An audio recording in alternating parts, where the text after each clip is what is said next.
du Falstaff, une fois par mois. Alors, l'émission s'appellera Carte Blanche A.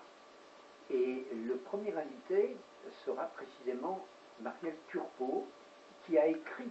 Marie-Frédérique Turpot. Marie-Frédérique Turpot, qui a écrit un livre, voire plusieurs livres, sur la géomancie. Absolument, oui. Et Collection AB. Oui. Et elle nous parlera de tout l'éventail de ses activités. Une dessinatrice hors pair, caricaturiste et dessinatrice. Son activité théâtrale, puisqu'elle gère un théâtre. Un cabaret. Un cabaret, théâtre. Et puis ses activités de maire de Montmartre. De Montmartre. Ah oui, il y a matière. Il y a matière à faire. Et on va quand même étudier son thème à partir de là. Alors on verra son thème, on ne communiquera pas la date de naissance, ni l'heure, mais il y aura l'impression du thème, de telle sorte que les vicieux comme nous, les astrologues avertis pourront peut-être constituer. Mais en fait, de toute façon, le contenu même sera ésotérique. Absolument. Le contenu de la réunion. Le deuxième invité sera Yves Lenoble.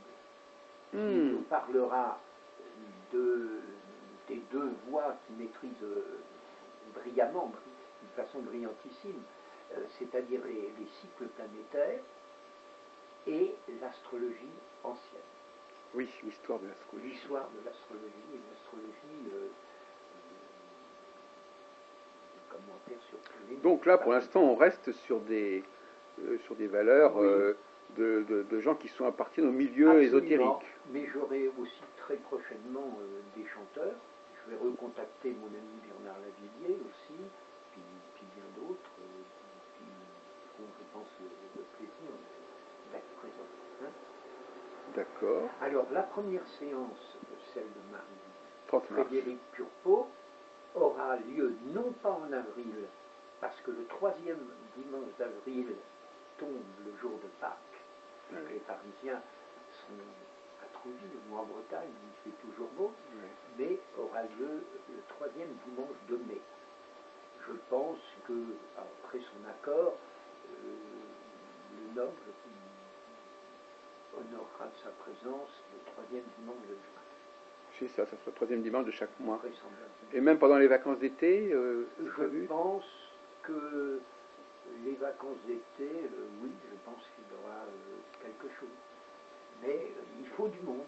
Hein. Tant qu'il y a du monde, on continue. S'il n'y a personne, ça tiendra. Les activités, s'éteindront d'elles-mêmes. Donc voilà, les sorties organisées par Didier Gélin pour les amateurs d'astrologie. Oui, dans la lumière de ce génie de la Bastille. Dont on n'est pas loin de toute façon. On est tout près, on a 50 mètres. Et puis il y a cette dimension, ce clin d'œil historique aussi. Oui, absolument. Puis c'est le génie de la Bastille, c'est non seulement un symbole, ce génie de la liberté, mais c'est aussi l'hommage à un grand sculpteur.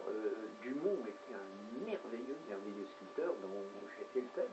Et puis la place de la Bastille, c'est aussi la place des cafés philo. Absolument. Et puis, évidemment, il y a cet opéra oui. prestigieux. Bon. Voilà. Très bien.